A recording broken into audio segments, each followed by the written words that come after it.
Kamay tawin tawisi de. Numisu tasilagtore. Ay di sing so amata thiyaude. Horen kakagi dum sagana sing porakti haiduna ngamana su yaroi. Thoi begi labagdi asuk to ne hingbasibu kamay tawajana khangde.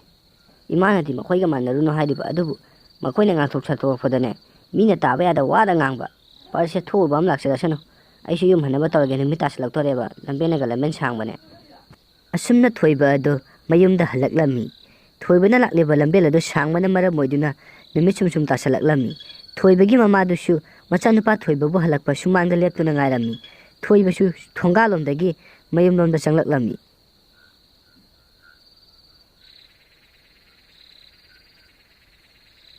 Karino ibungo nangna su yamna thengai sibo.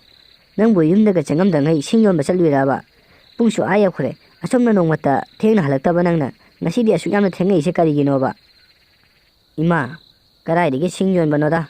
Aidi nahan kaisu sing yamna phangakte aidina u yamna hobo umang amada chatlure. Maduda waman khidana ngata potha gaina potharo bani. Maduda gi aidi tumtha khidana dum nimit taram lene ma.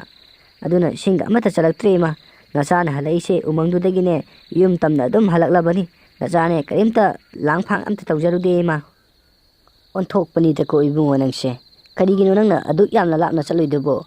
Swai ga nakpo umangsida ko khara thiraga loire. Kaidawbagi no banang lapna chaloido nasa wana banine. Ima haujikangi misingse sing phajadrabadi amata law haibe ade.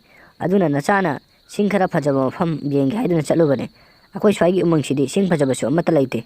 Ado ima kakagi dum chagadi laikhidabro. Makhoinaga aina sing pudanaga lai kaibase khangkhrabadi. Ngasidi wanda soidana ngangadamni. Ngasidi nasase soidana miwa taradami kakagi dum chagana khara ngangjaning laire. Karidawbagi makhoina isada pangang ngangduino. Nasino makakta sing poraktabagi isada makhoina ngangya poti. Imalari fasidi kana poti ibani su sakya tokna bataro sila. Asumna saksa toklaba matung thoibigi mama macha ado tumkhirami. Mathangi nimitta thoibigi mamana chakhumda chak thonglingai tancha adda mahaki manau nupi aduna changlaklaga mangwanda asumna hairami. Iche ngarang thoibana singyolubagi pisado karaino piro ai marup thangkhige. Ngarang di ai iche su tumkhra male haiduna iche hawdoraktrabani. Inau ibungado ngarang di singga mata paraktre. Mahak tingarang akoi swagi umang singse sing phajaba mata leitre haiduna khara lama chalura male. Mahakna lamben sana chappaduda mahak ti waman khitana potharura male. Madudagi mahak tumtha khibadagi sing thibagi matamga amata phangitra male. Iche chin thiba oida padabda ngangbiganuda. Iche oina paisado sijanage adum sengna haibiyo. Aduga iche oina oida padaba ngangido karigino. Iche oina ne akhoida hantangmarakse oida padaba kaya ama ngange hapase akhoisu mayek sengna khangalbani iche. Karino ni inau nana ngangidubo. Ibungana ngarang sing thiba phangaktrena ai sengna haresidi. Aina nongwanda karigi oida padaba ngangduino Akhoisu nakhoida ibungana singyolakpa paisa singado loina piridana. Akhoina nongmata lupa amta lahawbro. Adu phajana hairedubo inauna adu yamna thajadido karigino. Thajadraga ibungado phamungda tamawbani. Ma hawdoga hangbiruro. Sumna manau nupi adu yam sauna thokhirami. Aduga thoibina tumliba ka aduda mahakna yam sauna changlaklami. Aduga mahakna thoibabu tumlinge aduda mahakna hawdoklami. He thoiba nang yam thuna hawalo. Tummagi matamga nate hausi. Ngasidine nakhoi nama machache wari chapchana sannaradabni. He thoiba nongwandani ne aina harise nana tasanadaba tawganu. Idumja aidi phajana tumura male. Idumja na kobuk amta tahawdre. Kari haigi idumja. Idumja aidi phajana tumtharura male. Idumja na kobuk amta tahawdre. Kari haigi idumja na ibu kobobo. Nang ngarang singjolobu pisado babat pathoro. Yam thuna pathoro ko. Haujik ne shalan sanadingai ne paisa singdo yam thuna pathoro. Idumja kaino du yamna sawidubo. Aidi ngarang singa mata protreda. Akoi mangi singje phajadre haiduna.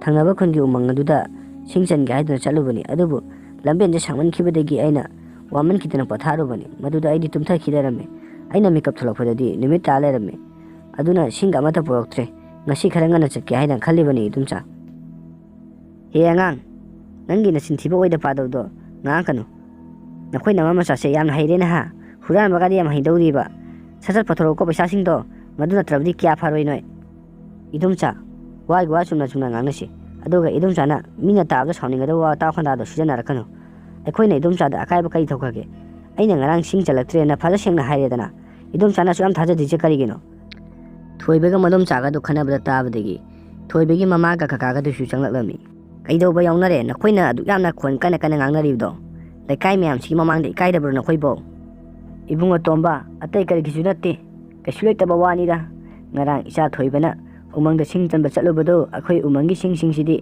ꯐꯖꯕ ꯂꯩꯇ꯭ꯔꯦ ꯍꯥꯏꯗꯅ ꯃꯥꯅ ꯊꯪꯅꯕ ꯈꯨꯟꯒꯤ ꯎꯃꯪ ꯑꯗꯨꯗ ꯈꯔ ꯂꯥꯞꯅ ꯆꯠꯂꯨꯔ ꯃꯥꯜꯂꯦ ꯃꯗꯨꯗ ꯃꯥꯗꯤ ꯋꯥꯃꯟꯈꯤꯗꯅ ꯄꯣꯊꯥꯕꯗꯒꯤ ꯇꯨꯝꯊꯈ꯭ꯔ ꯃꯥꯜꯂꯦ ꯃꯍꯥꯛꯅ ꯃꯤꯀꯞ ꯊꯣꯛꯂꯛꯄꯗ ꯅꯨꯃꯤꯠ ꯇꯥꯗꯨꯅ ꯂꯩꯔꯝꯃꯦ ꯍꯥꯏꯗꯨꯅ ꯁꯤꯡꯗꯣ ꯑꯃꯠꯇ ꯆꯟꯗꯕ ꯃꯈꯩ ꯍꯜꯂꯛꯂꯦ ꯃꯗꯨꯗ ꯑꯩꯅ ꯏꯅꯥꯎꯗ ꯍꯥꯏꯔꯨꯕꯅꯤ ꯏꯅꯥꯎꯅ ꯊꯥꯖꯗꯗꯅ ꯑꯉꯥꯡꯁꯤꯗ ꯉꯥꯡꯂꯤꯕꯅꯤ ꯄꯉꯥꯡꯗ ꯌꯥꯔꯦ ꯏꯇꯩꯃ ꯂꯦꯞꯄꯣ ꯌꯥꯔꯦ ꯏꯇꯩꯃꯣꯏꯒꯤ ꯑꯣꯏꯗ ꯄꯥꯗꯕ ꯇꯥꯁꯤꯡꯗꯣ ꯑꯩꯈꯣꯏꯅ ꯃꯨꯟꯅ ꯈꯪꯉꯕ ꯉꯥꯛꯇꯅꯤ ꯑꯩꯈꯣꯏꯕꯨ ꯑꯉꯥꯡ ꯃꯆꯥꯔꯣ ꯏꯇꯩꯃ ꯁꯤꯡ ꯆꯟꯕ ꯆꯠꯈ꯭ꯔꯒꯕꯨ ꯁꯤꯡ ꯆꯟꯗꯅ ꯍꯜꯂꯛꯑꯦ ꯍꯥꯏꯔꯤꯁꯤꯕꯣ ꯏꯇꯩꯃ ꯇꯥꯕ ꯌꯥꯔꯣꯏꯗꯕ ꯋꯥꯗꯣ ꯁꯤꯗ ꯆꯒꯠ ꯆꯒꯠ ꯉꯥꯡꯉꯅꯨ ꯑꯉꯥꯡ ꯃꯆꯥꯗ ꯉꯥꯡꯒꯗꯕ ꯋꯥꯗꯣ ꯑꯩꯈꯣꯏꯗ ꯉꯥꯡꯕꯤꯔꯅꯨ ꯏꯇꯩꯃ ꯄꯩꯁꯥꯗ ꯄꯨꯊꯣꯛꯀꯦ ꯍꯥꯏꯕ꯭ꯔꯥ ꯄꯨꯊꯣꯛꯑꯒꯦ ꯍꯥꯏꯕ꯭ꯔꯥ ꯀꯔꯤꯒꯨꯝꯕ ꯏꯇꯩꯃꯅ ꯄꯩꯁꯥꯗ ꯄꯨꯊꯣꯛꯇꯕ ꯇꯥꯔꯒꯗꯤꯅꯦ ꯊꯣꯏꯕꯁꯦ ꯌꯨꯝꯁꯤꯗ ꯂꯩꯕ ꯌꯥꯔꯣꯏ ꯌꯨꯝꯁꯤꯗꯒꯤ ꯇꯥꯟꯊꯣꯛꯈꯤꯗꯕꯅꯤ ꯏꯇꯩꯃ ꯃꯨꯟꯅ ꯈꯜꯂꯨ ꯄꯩꯁꯥꯗ ꯄꯨꯊꯣꯛꯀꯦ ꯍꯥꯏꯕ꯭ꯔꯥ ꯄꯨꯊꯣꯛꯑꯒꯦ ꯍꯥꯏꯕ꯭ꯔꯥꯗꯣ ꯀꯔꯤꯅꯣ ꯀꯀꯥꯅ ꯉꯥꯡꯕꯤꯔꯤꯗꯨꯕꯣ ꯏꯃꯥ ꯏꯆꯥꯅ ꯑꯁꯦꯡꯕ ꯍꯥꯏꯔꯐꯥꯎꯗ ꯀꯀꯥꯅꯁꯨ ꯌꯥꯝ ꯊꯥꯖꯗ꯭ꯔꯤꯁꯦ ꯀꯔꯤꯒꯤꯅꯣ ꯑꯗꯨꯒ ꯑꯩꯕꯨꯁꯨ ꯌꯨꯝꯁꯤꯗ ꯂꯩꯕ ꯌꯥꯔꯣꯏ ꯀꯥꯏꯅ ꯀꯀꯥꯅ ꯍꯥꯏꯕꯤꯔꯤꯗꯣ ꯀꯔꯤ ꯋꯥꯅꯣ ꯑꯩꯈꯣꯏꯒꯤꯁꯨ ꯍꯤꯡꯒꯣꯜ ꯁꯔꯨꯛ ꯌꯥꯎꯔꯤꯕꯅꯦ ꯃꯐꯝ ꯑꯁꯦ ꯑꯗꯨꯒ ꯀꯀꯥꯁꯨ ꯃꯨꯟꯅ ꯈꯟꯗꯨꯅ ꯌꯦꯡꯉꯨ ꯑꯁꯨꯛ ꯀꯨꯏꯅ ꯑꯩꯅ ꯁꯤꯡ ꯆꯜꯂꯛꯂꯤꯕ ꯄꯩꯁꯥꯁꯤꯡ ꯑꯁꯤ ꯅꯣꯡꯃꯇ ꯏꯃꯥ ꯏꯆꯥꯅ ꯄꯥꯏꯕ ꯅꯠꯇꯦ ꯏꯃꯥ ꯏꯆꯥꯒꯤ ꯆꯦꯡ ꯆꯥꯛ ꯐꯪꯉꯤ ꯀꯀꯥ ꯑꯣꯏꯅ ꯈꯔ ꯄꯤꯔꯛꯇꯅ ꯑꯗꯨꯝ ꯆꯥꯈꯤꯕ ꯉꯥꯛꯇꯅꯤ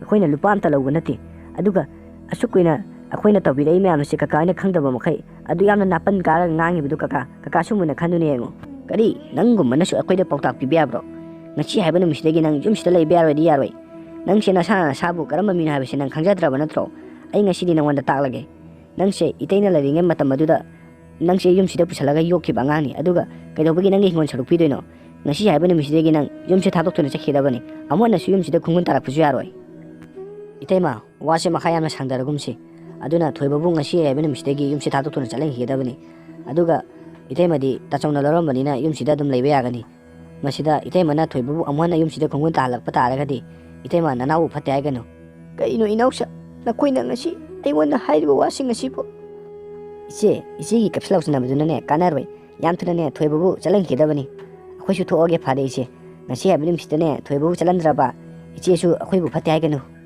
ꯐꯔꯦ ꯏꯇꯩꯃ ꯑꯩꯈꯣꯏꯁꯨ ꯊꯕꯛ ꯑꯃ ꯆꯠꯇꯧꯕ ꯂꯩ ꯑꯗꯨꯅ ꯊꯕꯛꯇꯨ ꯆꯠꯂꯨꯈꯤꯒꯦ ꯑꯩꯈꯣꯏꯅ ꯍꯜꯂꯛꯄꯗ ꯊꯣꯏꯕꯕꯨ ꯌꯨꯝꯁꯤꯗ ꯂꯩꯍꯜꯂꯝꯕ ꯇꯥꯔꯒꯗꯤ ꯏꯇꯩꯃ ꯑꯩꯈꯣꯏꯕꯨ ꯐꯠꯇꯦ ꯍꯥꯏꯒꯅꯨꯀꯣ ꯏꯃꯥ ꯀꯔꯤꯒꯤꯅꯣ ꯏꯃꯥꯅ ꯅꯆꯥꯗ ꯑꯁꯨꯛ ꯀꯨꯏꯔꯕ ꯃꯇꯝ ꯑꯁꯦ ꯑꯁꯨꯝꯅ ꯂꯣꯠꯁꯤꯟꯗꯨꯅ ꯊꯝꯂꯤꯕꯗꯤ ꯅꯆꯥꯗ ꯁꯦꯡꯅ ꯑꯗꯨꯝ ꯍꯥꯏꯕꯤꯕ ꯌꯥꯗꯕ꯭ꯔꯣ ꯏꯃꯥꯒꯤ ꯏꯕꯨꯡꯉꯣ ꯏꯃꯥꯟꯗꯤ ꯅꯪꯁꯦ ꯑꯩꯅ ꯍꯦꯛ ꯄꯣꯛꯆꯕ ꯏꯕꯨꯡꯊꯣꯛꯀꯤ ꯏꯆꯥꯃꯛꯅꯤ ꯈꯜꯂꯤꯕꯅꯤꯗꯣ ꯑꯗꯨꯅ ꯀꯔꯝꯅ ꯅꯉꯣꯟꯗ ꯑꯩꯅ ꯑꯁꯦꯡꯕ ꯋꯥꯁꯦ ꯍꯥꯏꯗꯣꯛꯇꯣꯏꯅꯣ ꯅꯈꯣꯏ ꯀꯀꯥꯒ ꯅꯗꯣꯝꯆꯥꯒꯅꯗꯤ ꯏꯆꯥꯕꯨ ꯑꯇꯣꯞꯄ ꯂꯝꯂꯥꯃꯅꯤ ꯍꯥꯏꯗꯨꯅ ꯈꯟꯗꯨꯅ ꯂꯩꯔꯝꯂꯦ ꯐꯔꯦ ꯏꯃꯥ ꯅꯆꯥꯁꯨ ꯑꯁꯦꯡꯕ ꯋꯥꯔꯤꯁꯦ ꯈꯪꯂꯕꯅꯤꯅ ꯅꯆꯥ ꯑꯃꯨꯛ ꯆꯠꯆꯔꯨꯈꯤꯒꯦ ꯌꯨꯝ ꯑꯁꯤ ꯅꯆꯥꯒꯤꯗꯤ ꯑꯁꯦꯡꯕ ꯌꯨꯝ ꯅꯠꯇꯕꯅꯤꯅ ꯅꯆꯥ ꯑꯃꯨꯛ ꯆꯠꯆꯔꯨꯈꯤꯒꯦ ꯏꯃꯥ ꯅꯆꯥꯅ ꯑꯁꯦꯡꯕ ꯂꯩꯐꯝ ꯆꯥꯐꯝ ꯇꯪ ꯇꯥꯕ ꯑꯃ ꯈꯪꯂꯀꯥꯟꯗ ꯏꯃꯥꯕꯨ ꯑꯃꯨꯛ ꯂꯧꯕ ꯂꯥꯛꯀꯦ ꯀꯔꯤ ꯇꯧꯕꯒꯤ ꯏꯆꯥ ꯈꯛꯇ ꯌꯨꯝꯁꯦ ꯊꯥꯗꯣꯛꯇꯨꯅ ꯆꯠꯇꯣꯏꯅꯣ ꯏꯃꯥꯁꯨ ꯏꯆꯥꯒꯤ ꯇꯨꯡ ꯏꯟꯅꯔꯛꯀꯅꯤ ꯏꯆꯥ ꯂꯩꯇ꯭ꯔꯕ ꯃꯐꯝ ꯑꯁꯤꯗ ꯀꯔꯝꯅ ꯏꯃꯥꯅ ꯏꯊꯨꯝꯇ ꯂꯩꯍꯧꯗꯣꯏꯅꯣ ꯏꯃꯥ ꯅꯆꯥꯅ ꯆꯠꯀꯗꯕ ꯂꯝꯕꯤ ꯑꯁꯤ ꯄꯟꯊꯨꯡꯐꯝ ꯀꯗꯥꯏꯗꯅꯣ ꯍꯥꯏꯕꯗꯣ